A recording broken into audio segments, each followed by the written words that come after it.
Today we will practice paper 2, year 2024, May June, paper 2 end variant 1। हमारा variant 2 होता है but practice के लिए हम वेरिएंट 1 भी सॉल्व करेंगे। सी एग्जामिनर एक केस स्टडी हमें प्रोवाइड करेगा इन पेपर 2 और इस तरह के दो क्वेश्चंस देगा। क्वेश्चन नंबर 1 केस स्टडी होगी जिससे आपके पास एग्जामिनर 30 मार्क्स की नॉलेज को टेस्ट करेगा। The examiner will ask questions in four different parts: A, B, C, and D. A part further two parts में डिवाइड होगा, A1 A2। B further two parts में divide होगा, B1 B2। C का कोई separate part नहीं है और D का कोई सेपरेट पार्ट नहीं है। ठीक है भाई। इसी तरह अगेन हम जाएंगे क्वेश्चन 2 पे। तो एग्जामिनर ने क्या करा है, सेम वही सिनेरियो है। A1 A2 B1 B2 C part and D part. अगर हम इन सब का टोटल करें तो टोटल आपका होगा इन सब का 30 मार्क्स का। तो ये हमारे पास है पूरा पेपर। अब हमें वन बाय वन इन सारे क्वेश्चंस को सॉल्व करना है। तो स्टार्ट करते हैं विद क्वेश्चन 1। अच्छा अब देखें, पेपर 2 समहाउ पेपर 1 से सिमिलर है लेकिन थोड़ी डिफरेंसेस हैं कि हमारा आंसर जो भी हो वो it should be related with the case study. जो भी आप आंसर लिख लो आपने उसको मेक श्योर करना है, आपने उसको रिलेट करना है आंसर को केस स्टडी से, सिनेरियो से जो एग्जामिनर ने आपको प्रोवाइड किया हुआ है। स्पेशली उन क्वेश्चंस में जिसमें एग्जामिनर क्या कर रहा है, जिसके अंदर एग्जामिनर बिजनेस का नाम यूज कर रहा होगा। यानी क्वेश्चन हम देखेंगे, क्वेश्चन के अंदर आपको बिजनेस का नाम मिलेगा तो आप क्या करेंगे, उस बिजनेस के नाम पे अपने आंसर को रिलेट करेंगे। ठीक है भाई, चलें अब आंसर पे आते हैं। देखें, आप पेपर को जब भी गो थ्रू करेंगे तो इसमें ए पार्ट जो है ना, ए पार्ट, इसमें एक पहला पॉइंट जो होता है A1 का, ये आपका क्वेश्चन होता है based on the word identify. It means that we only have to state the point. सिर्फ और सिर्फ पॉइंट हमें स्टेट करना है। Whatever whatever the point is demanded by examiner in the question, हमें सिर्फ अपने आंसर को उसी से रिलेट करना है। उसके अलावा कहीं पे हमें रेफरेंस डेवलप करने की जरूरत नहीं है। तो क्या हुआ, अगर हम क्वेश्चन की बात करते हैं तो देखें, identify one traditional function of a manager. भाई मैनेजर की अगर हम बात करें, वो आपका इंडिविजुअल है जो क्या करता है, जो टास्क को मैनेज करता है, ऑपरेशंस को मैनेज करता है, ऑपरेशंस को ओवरलुक करता है और मेक श्योर करता है objectives of business should be achieved on time. सिर्फ उसका एम क्या है कि बिजनेस ऑब्जेक्टिव को हमें अचीव करना है। तो अब देखिए, मैनेजर बिजनेस ऑब्जेक्टिव के लिए क्या क्या काम करता है। आपके पास we can say manager can perform the process of planning.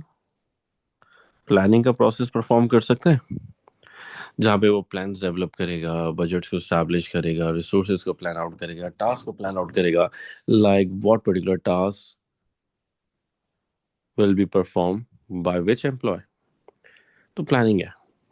अगर आपको प्लानिंग याद नहीं आ रहा तो आप एक और वर्ड बोल सकते हैं जिसको हम क्या कह सकते हैं,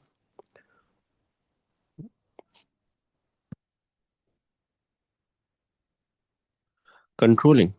जहाँ पे वो एम्प्लॉयज को कंट्रोल करेगा, टास्क असाइन करके उनकी टास्क को ओवरलुक करेगा। तो आप सिर्फ यहाँ पे पॉइंट को स्टेट करेंगे, सिर्फ आपने बताना है कि मैनेजर का क्या फंक्शन है। और देखिए, हमने ये बताया आदर प्लानिंग और कंट्रोलिंग, इवन ऑर्गेनाइजिंग भी होता है, रिसोर्सेज अरेंज करना, ऑर्गेनाइज करना, कोऑर्डिनेटिंग भी उनका काम होता है, मॉनिटरिंग भी काम होता है। तो वो सब कोई सी भी एक पर्टिकुलर पॉइंट को हमें स्टेट करना है, वो हमने यहाँ पे स्टेट करा तो एग्जामिनर क्या करेगा, सिंपल हमें 1 मार्क अलॉट कर देगा। खैर, हमारे पास 1 मार्क आ गया, इसके लिए हमें केस स्टडी पढ़ने की जरूरत नहीं थी। Again second question A2। अब A2 को आपने अटेम्प्ट करना है तो you are having two different options. Either you you can attempt this question in a general way, यानी कि without making any reference with the business, with the scenario, with the information that is provided by the examiner in the case study. At the same time, आपके पास option एक और होता है कि आप इस आंसर को रिलेट कर लो with case study. Both of the options are acceptable. आपके ऊपर डिपेंड कर रहा है आप इन दोनों में से कौन सा ऑप्शन पिक करो। जो ऑप्शन आपको सही लगेगा you can easily go for it. खैर, अब हम आते हैं 3 मार्क्स पे। देखिए, B A2, अगर हम A2 की बात कर रहे हैं A पार्ट 2 के अंदर, तो आप इसके मार्क्स देखें। 3 मार्क्स का क्वेश्चन है। If examiner is asking a question, a definition of 3 marks without making a reference with a case study, it means that आपका marks breakup क्या है बेटा दिखेगा। Knowledge will be for 1 mark and application will be for 2 marks। अब knowledge का 1 mark कैसे मिलेगा? Simple, आपने क्या करा, आपने पॉइंट मेंशन करा, स्टेट करा, वहां पे आप जैसे पॉइंट लिखेंगे आपको 1 नंबर मिल जाएगा। फर्दर 2 मार्क्स के लिए हम लोग क्या करें? फर्दर 2 मार्क्स के लिए हमारे पास सबसे पहले हम क्या करेंगे, सपोर्टिव पॉइंट डेवलप करेंगे। सपोर्टिव पॉइंट जैसे हम पेपर 1 में डेवलप करते थे, हम सपोर्ट गेन करते थे बेनिफिट्स का, ड्रॉबैक्स का, टाइप्स का, फॉर्मूला, कुछ भी हम स्टेट करेंगे। एट द सेम टाइम इसके साथ हमें क्या करना है, एक ऐड करनी है एग्जाम्पल। हम जनरल एग्जाम्पल ऐड कर लें, ये भी एक्सेप्टेबल है। नहीं तो केस स्टडी से हम रिलेट कर लें, वो भी एग्जाम्पल एग्जामिनर एक्सेप्ट करता है। दोनों ऑप्शन हमारे लिए वैलिड है। बस आप पे डिपेंड करता है आपके लिए कौन सा ऑप्शन कन्वीनियंट है, आप उस ऑप्शन को पिक करें, उस ऑप्शन को आप क्या करें, यूज करें। Simple, nothing else. ठीक है भाई। अच्छा, अब हम आंसर को अटेम्प्ट करते हैं। ए पार्ट 2। ठीक है भाई। अब अगर ए पार्ट 2 की हम बात करते हैं तो हम बात कर रहे हैं, सबसे पहले डेफिनेशन स्टेट करेंगे about working capital. Working capital का हमें आइडिया है ना, ये वो फाइनेंसेस होते हैं, ये वो पैसे होते हैं जो बिजनेस अपने डे टू डे ऑपरेशंस को परफॉर्म करने के लिए होल्ड करता है। यानी कि इससे अपने रोज के खर्चे पूरे कर रहा होता है, सैलरीज पे करनी है, चाहे वीकेंड से रेंट पे करना है, बिजनेस को रिपेयर एंड मेंटेनेंस का प्रोसेस परफॉर्म करना है थ्रू कैपिटल एक्सपेंडिचर, कोई सा भी ऑप्शन हो, बिजनेस पे डिपेंड कर रहा है। तो हम क्या करते हैं, हम इसकी इनिशियल डेफिनेशन लिखते हैं। Working capital is the amount of finance that a business hold to perform its day to day operations. रोज के ऑपरेशंस को परफॉर्म करने के लिए हम जो अमाउंट को होल्ड करें, hold that is working capital. जब आप ये लिखोगे ना, तो एग्जामिनर इस पे आपको एक नॉलेज का मार्क दे देगा, क्योंकि हमने concept of working capital mention करा है, पोर्ट्रे करा है in front of examiner.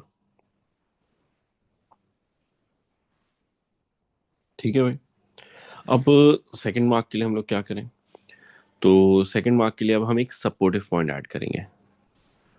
Supportive point में you can say explanation of your point, you can say any benefit type formula, कोई भी, या टाइप्स एज वेल, हम कुछ भी मेंशन कर सकते हैं।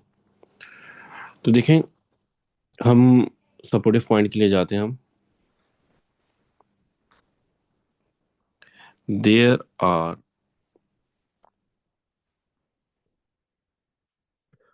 To types of working capital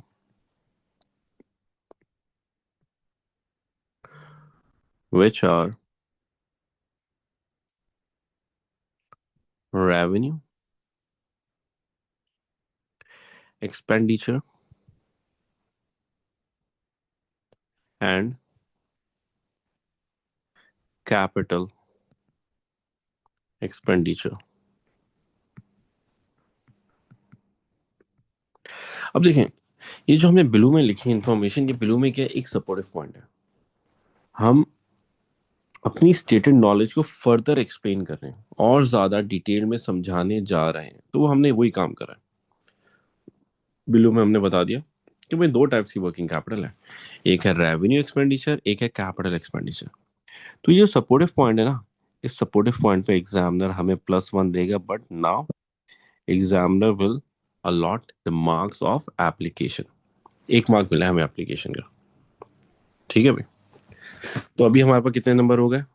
अभी तक हमने 2 मार्क्स गेन करें। अब तीसरे मार्क के लिए हम लोग क्या करें? तो तीसरे मार्क के लिए आप क्या करें, आप एग्जाम्पल ऐड कर दें, या आप अपने पास से केस स्टडी से रिलेट करें। तो देखें, हमारे पास पहले मैं एग्जाम्पल वाले ऑप्शन पे जाता हूँ। तो देखें हमारे पास क्या होगा, it is it is used to pay off expenses such as salaries to employees, और हम सैलरीज दे सकते हैं, स्टाफ वेजेस इसकी बात कर रहे हैं, या वी कैन ऑल्सो से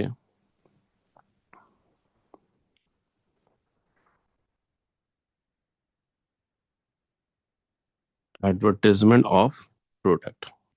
प्रोडक्ट की एडवर्टाइजमेंट के लिए हम यूज कर सकते हैं। अगर आपको ये एग्जाम्पल याद नहीं आ रही तो आप, और भी कोई मसला नहीं है, हम एक और ऑप्शन डेवलप कर सकते हैं। इट, ब्लू वाला देखें, सेकंड ऑप्शन बना रहा हूँ। It can be increased by increasing current assets of the business such as, कौन से करंट एसेट की बात करें भैया, कोई सा भी एक करंट एसेट हम ऐड कर लें, सच एज रिसीवेबल्स, जिसको हम सामान उधार पे बेचते हैं, हम उनकी बात करें, या वी कैन ऑल्सो से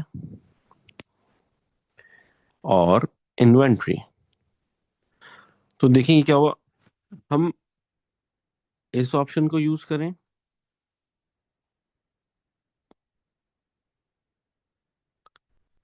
या हम इस ऑप्शन को यूज करें, इट्स अप टू अस, हम पे डिपेंड कर रहा है। तो देखिए इस पे क्या होगा, ये अगेन सपोर्टिव पॉइंट आएगा, इस सपोर्टिव पॉइंट पे we will get another mark of application. 3 mark हमने गेन कर लिए। मूव करते हैं towards next question, part B. B part में हमेशा याद रखिएगा, पहला क्वेश्चन जो आएगा कैलकुलेशन बेस्ड आएगा, और ये कैलकुलेशन बेस्ड क्वेश्चन होगा आपका 3 मार्क्स का।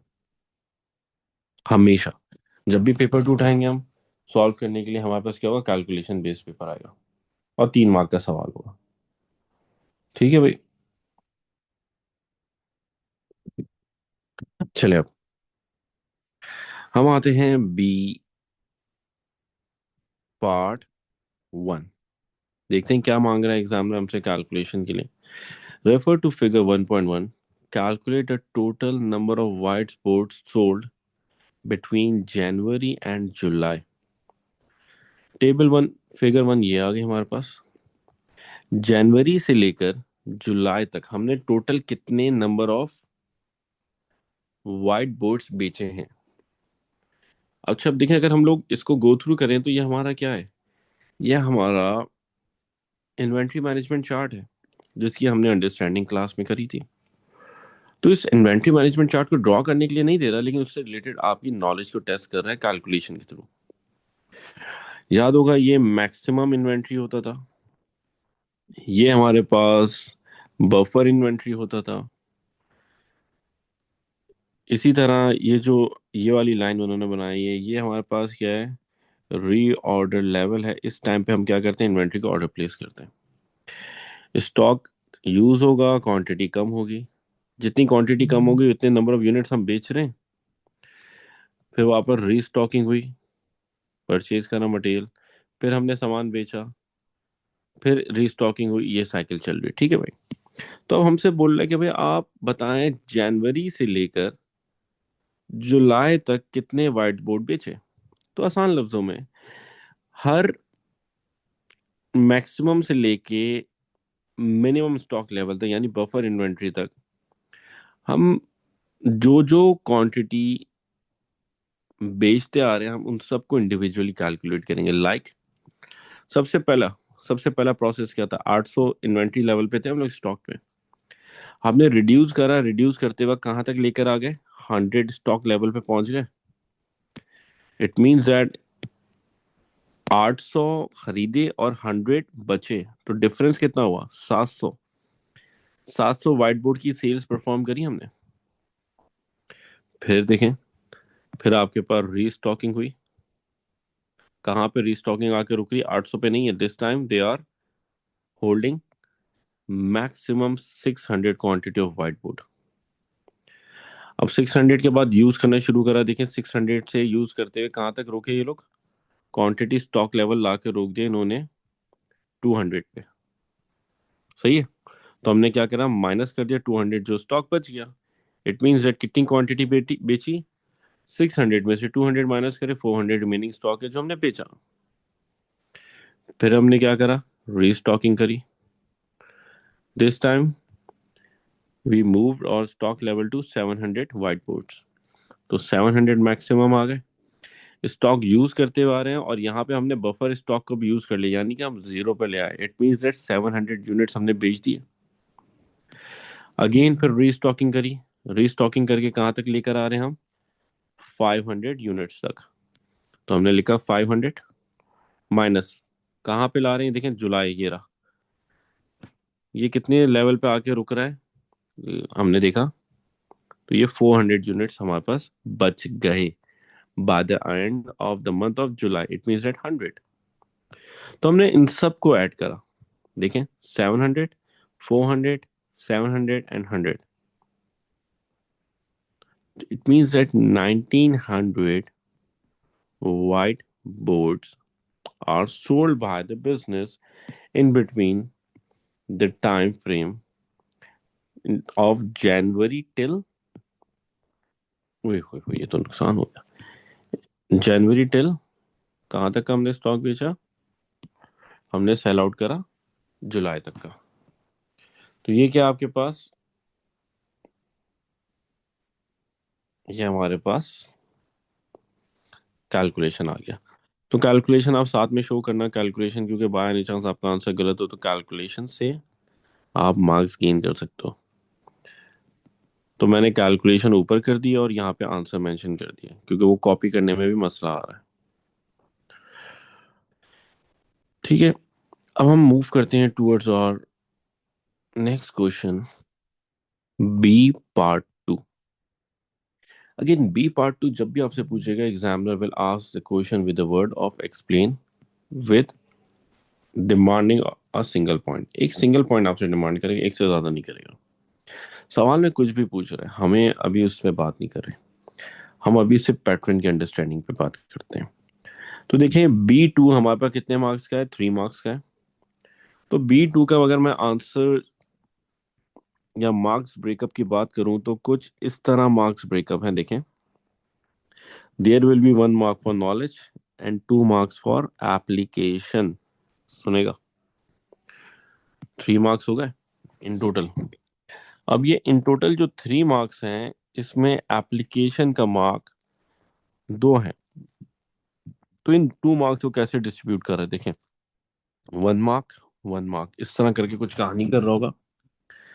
ये जो पहला वाला +1 मिलेगा ना, it will be for the explanation of your stated point. आपने जो पॉइंट लिखा है, ये जो नॉलेज का लिखा है, यहाँ पे जो हमने पॉइंट स्टेट करा है, इस पॉइंट की एक्सप्लेनेशन हमने जनरेट करी, इस पॉइंट को हमने समझाया। तो समझाने के ऊपर ना आपको एग्जामिनर क्या कर रहा है, +1 दे रहा है। तो एप्लीकेशन का 1 मार्क तो आ गया। फिर दूसरा हमारे पास +1 कैसे आएगा, तो दूसरे +1 के लिए आपने क्या करना है, you have to make sure that you should relate your explanation with case study. Case study means जो बिजनेस का सिनेरियो एग्जामिनर ने प्रोवाइड करा है, आपने उससे रिलेट करनी है अपनी एक्सप्लेनेशन। अगर आप उस एक्सप्लेनेशन से reference to case study build करते हो, आंसर केस स्टडी से जोड़कर, कंस्ट्रक्ट करके, रिलेट करके लिखते हो, तो आपको एप्लीकेशन का 2nd मार्क मिल जाएगा। तो ये जो स्ट्रक्चर है ना, ये स्ट्रक्चर होता है हमारे पास पेपर 2। पेपर 2 में पार्ट बी के अंदर 2nd पार्ट पे, क्योंकि पहला पार्ट हमारा कैलकुलेशन बेस्ड है, तो 2nd पार्ट में हमें इसी तरह क्या करना है, आंसर लिखना होता है। ठीक है भाई। अब इस स्ट्रक्चर को आप कॉपी कर लें, याद कर लें, ये मैंने आपको एक्सप्लेन करा। अब हम मूव करते हैं टूवर्ड्स द क्वेश्चन जो पूछ रहा है एग्जामिनर। तो देखें, अब क्वेश्चन को हाईलाइट कर लूं ताकि हमारे आंखों के सामने चमक आए। Explain one cost. जब कॉस्ट की बात कर रहा है मींस ड्रॉबैक बोल लो आप। कॉस्ट की बात कर रहा है मींस आप लिमिटेशन की बात कर लो, दोनों एक ही चीज है। तो आप कॉस्ट बोले, ड्रॉबैक बोले, लिमिटेशन बोले, एग्जामिनर तो समझ लें आप नुकसानात बोल रहा है। किस चीज के नुकसानात भाई, फॉर एस डब्ल्यू बिजनेस का नाम है, अभी केस स्टडी पढ़ते हैं। ऑफ होल्डिंग इन्वेंट्री यानी स्टॉक होल्डिंग की बात कर रहा है। तो यानी कि यहाँ पे ये सवाल आया है from the chapter inventory management. Inventory management में हमने एक हेडिंग करी थी क्या, drawbacks of holding high inventory level. अगर वो आप रिकॉल नहीं कर पा रहे तो एक और हेडिंग हमने करी थी with the name of just in case. तो ये जस्ट इन केस की क्या बोल रहा है भाई, ये आपको बोल रहा है लिमिटेशंस। जस्ट इन केस के आपने क्या बताने हैं, नुकसानात। ठीक है भाई। तो अब हम लोग ड्रॉबैक्स अगर लिखना चाहें तो ड्रॉबैक्स तो लिस्ट डाउन कर सकते हैं। क्या क्या नुकसानात हो सकते हैं, वी हैव टू पे हाई स्टोरेज कॉस्ट। इसके अलावा और क्या नुकसान हमें पे करना पड़ेगा, आपके पास हाई अपॉर्चुनिटी कॉस्ट, क्योंकि पैसे जब इन्वेंट्री में होंगे तो हम दूसरे ऑल्टरनेट्स को ऑफ नहीं कर सकते। इसके अलावा और क्या हमारे पास है drawback,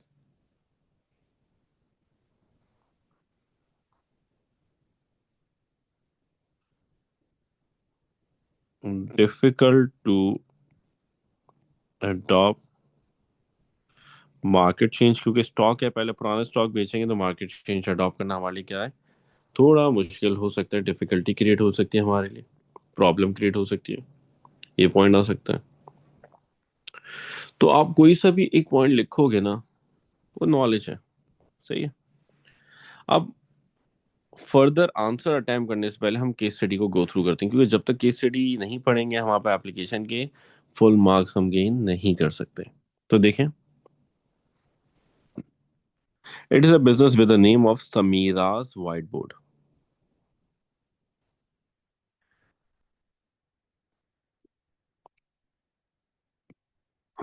Samira left school at the age of 18 in a country edge. She had a small amount of saving and an idea to create a flexible, removable and reusable whiteboard. अच्छा ऑप्शन है, white board flexible है, means कहीं पे भी आप move कर सकते हैं, इजीली आप एक जगह से दूसरी जगह पे मूव करके ले जा सकते हैं। आप उसको मल्टीपल टाइम्स यूज कर सकते हैं, यूज करने में आपके लिए कोई प्रॉब्लम नहीं होगी। तो एक ऐसा व्हाइट बोर्ड बनाना, I think she is planning to work on या develop a unique selling point. ठीक है भाई, आगे देखते हैं। Samira created a prototype, means sample, एक सैंपल प्रोडक्ट बनाया, और उस सैंपल प्रोडक्ट पे लोकल रिटेलर ने इनको ऑर्डर दे दिया। इट मींस दैट इनका प्रोडक्ट काफी अच्छा है, सैंपल प्रोडक्ट सक्सेसफुल भी रहा, और उस सैंपल प्रोडक्ट पे हमारे पास ऑर्डर भी रिसीव हो गए। That's nice. आगे देखते हैं। A local manufacturer batch produces stock when required. अच्छा, अब देखिए इसमें क्या है, समीरा खुद नहीं बना रही। समीरा व्हाइट बोर्ड किसी और से मैन्युफैक्चर करवाती। It means that she is working on outsourcing. ठीक है ना। आ लोकल मैन्युफैक्चर बैच प्रोड्यूसेस, और जो लोकल मैन्युफैक्चर है क्या यूज कर रहा है, बैच प्रोडक्शन यूज कर रहा है, और वो तभी बनाता है जब आपको नीड होती है। इट मींस दैट ये जो लोकल मैन्युफैक्चर है कौन सी इन्वेंट्री मैनेजमेंट यूज कर रहा है, local manufacture is using just in time. आपका स्टॉक ऑर्डर आएगा तभी वो बनाएगा, सही है, वरना वो पहले से प्रोडक्ट को मैन्युफैक्चर करके नहीं रखता। एक लाइन में देखें, दो डिफरेंट टॉपिक्स पे बात कर ली, even production method, batch production use कर रहे, तीन टॉपिक्स पे बात की। चलिए फर्दर देखते हैं। There is a 2 week lead time, यानी कि आज ऑर्डर करोगे, जैसे लेट्स टेक एन एग्जांपल, हम 1 फैब को ऑर्डर करते हैं, तो ऑर्डर हमें रिसीव कब होगा, 14 फैब को। ये तो मसला बन जाएगा, 14 फैब को हमें काम पे जाना पड़ जाएगा, जबकि ये दिन तो हमारे लिए काम पे ना जाने वाला है। सही है, खैर। तो 2 हफ्ते में हमें ऑर्डर मिलेगा। यहाँ पे ये कहानी, इट मीन्स दैट समीरा को मेक श्योर करना है कि ऑर्डर उस टाइम पे करे जब उसके पास 2 हफ्ते का स्टॉक हो, क्योंकि अगर ऑर्डर उसने लेट कर दिया, शॉर्टेज होगी, क्लाइंट डिससेटिस्फाई हो जाएगा, और समीरा को स्टॉक होल्ड करने की भी ज़रूरत है, क्योंकि लीड टाइम है इसकी इन्वेंट्री में। तो ये रिस्क नहीं ले सकती कि जब ऑर्डर आए उसके बाद परचेज करे, क्लाइंट इतना लंबा वेट थोड़ी करेगा। That's why it is important for her to hold some stock level. अच्छा देखिए, for minimum order of 500 units. अच्छा भाई, मिनिमम ऑर्डर कितने यूनिट्स का बोले, 500। बोले 500 से आप कम क्वांटिटी स्टॉक ऑर्डर नहीं कर सकते। आप 500 की क्वांटिटी ऑर्डर प्लेस करोगे व्हाइट बोर्ड की, तब जाके आपके रिक्वेस्ट पे ये बनाएंगे व्हाइट बोर्ड, अदरवाइज नहीं बना रहे। फर्दर देखें। Sameera started to sell her white board on her website, यानी कि ये बिजनेस कौन सा है, ये बिजनेस है ई कॉमर्स, ऑनलाइन बिजनेस चला रही हैं, ये समझदारी कर रही हैं। And a trade show, trade show कौन से होते हैं, जैसे एग्जीबिशन लगती है ना, वहाँ पर एक्सपो एक्सपो लगता है, एक्सपो में जाते, तो उसी तरह ये ट्रेड शोज होते हैं, वहाँ पे जाके ये एग्जीबिशंस में, एक्सपोज में अपना जाके प्रोडक्ट को पब्लिश करते हैं। आगे देखें। She has been trading for 7 months, 7 महीने हुए हैं, यानी कि अभी स्टिल सर्वाइवल पीरियड में होंगी ये, क्योंकि इनिशियल ईयर्स में तो, ईयर्स में, मंथ्स नहीं बात करते हम, सालों में, इनिशियल ईयर्स में तो हम सर्वाइवल पे फोकस करते हैं, तो हम अज्यूम करें she will be focusing on survival. आगे पता नहीं क्या बात है, लेकिन अभी हम देख रहे हैं। Further, she has good cash flow but little working capital as production cost are high. Cash flow अच्छा है इसका, कैश अवेलेबल होता है, लेकिन वर्किंग कैपिटल कम है। क्यों कम है, क्योंकि भाई ज्यादातर पैसे हम लोग क्या कर रहे हैं, ज्यादातर पैसे तो हम लोग प्रोडक्शन कॉस्ट में पे कर देते हैं, क्योंकि खुद नहीं मैन्युफैक्चर कर रहे हैं ना, खुद किसी और से करवा रहे हैं। इट मीन्स दैट जो कोई और मैन्युफैक्चर कर रहा है, लाइक ये जो मैन्युफैक्चर कर रहे हैं, तो ये काम किस तरह करते होंगे, देखें, ये कॉस्ट प्लस अपना प्रॉफिट, ये दोनों चीजें चार्ज करेंगे, तो समीरा के लिए कॉस्ट क्रिएट हो रही है। तो समीरा को तो महंगा पड़ेगा ना भाई, जब उसको प्रॉफिट भी पे करना पड़ रहा है प्रोड्यूसर को। ठीक है, समझ में आई बात। आगे देखें। Sameera has heard that OS, a large business that sells office equipment, is planning to sell their own version of Samira's whiteboard. यानी जो समीरा बेच रही ना, वैसी ही चीज वो अपना खुद बना के बेचना चाहते हैं। किस कौन सा बिजनेस? ओएस। और ओएस कौन सा है? लार्ज बिजनेस है, छोटा नहीं है। इट मींस दैट समीरा के लिए एक मेजर कॉम्पिटिटर आने वाला है। और ये सामान किसको बेचता है? ऑफिस इक्विपमेंट्स बेचता है। इट मींस दैट इसके पास ऑलरेडी कस्टमर बेस है। समीरा के लिए तो मुश्किल हो गया भाई, क्योंकि ऑफिस सप्लाईज, ऑफिस इक्विपमेंट्स बेच रहा है। अगर ये व्हाइट बोर्ड लॉन्च करता है, अवेलेबल करता है, तो सब इससे परचेज करना प्रेफर करेंगे ना, क्योंकि ऑलरेडी क्लाइंटेल बना हुआ है इन्होंने। और लार्ज बिजनेस है, मीन्स इनके पास एक और फायदा आएगा, क्या? कॉस्ट का, लो कॉस्ट वाला। इट मीन्स दैट समीरा के मुश्किल दिन शुरू होने वाले हैं। चलिए आगे देखते हैं। She is keen to increase production quickly to take advantage of being the first to the market.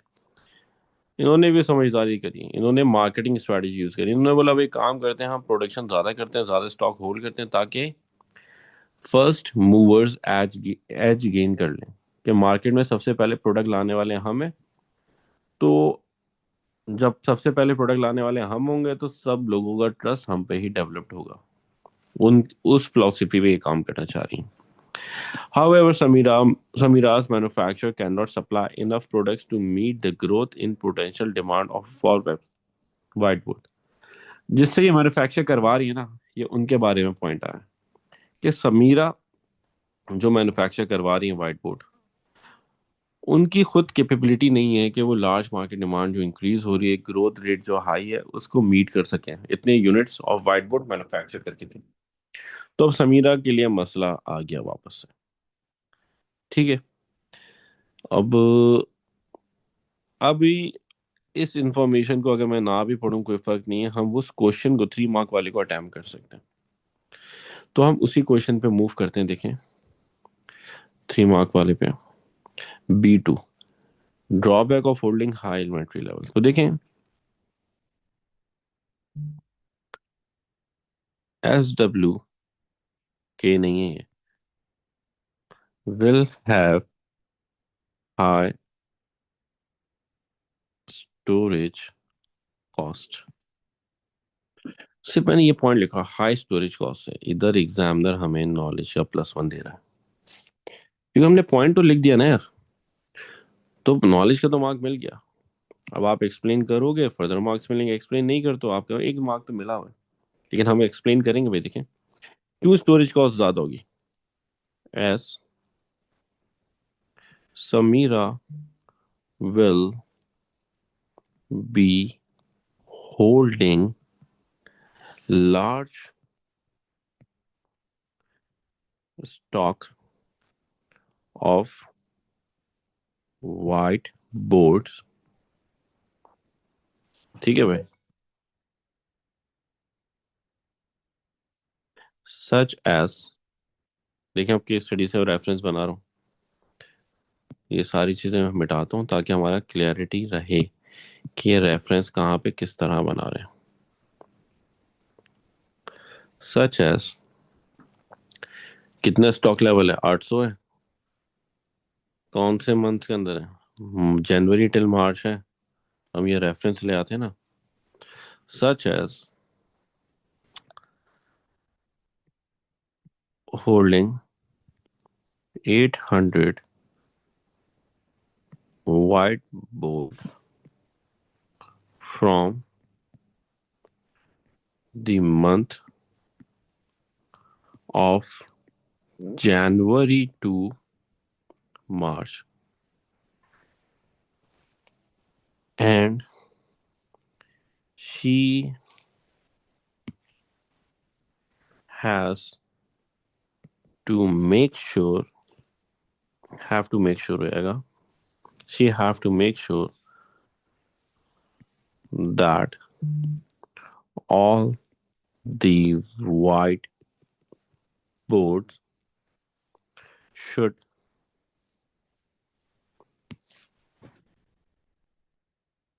be kept without any damage. So, for that, she will hire skilled workers with large storage premises. ये क्या आ गया हमारे पास? ये हमारे पास point with explanation आ गई। अब point तो हमें समझ में आ गया, ब्लू वाली उसकी एक्सप्लेनेशन आ गई, बट इसमें केस में हमने रेफरेंस कहाँ का बनाया देखें। सबसे बड़ा ये वाला हमारे पास सबसे मेन रेफरेंस आ गया, जो हमने बात करी कि वो जनवरी से लेकर मार्च तक होल्ड करी है व्हाइट बोर्ड। तो ये केस स्टडी पे 100% अप्लाई हो गया। तो ये देखें, एप्लीकेशन इस पे +1, और ये पूरी ब्लू वाली पे अगेन एप्लीकेशन +1। इस तरह हमें 3 मार्क्स मिले हैं इस क्वेश्चन पे।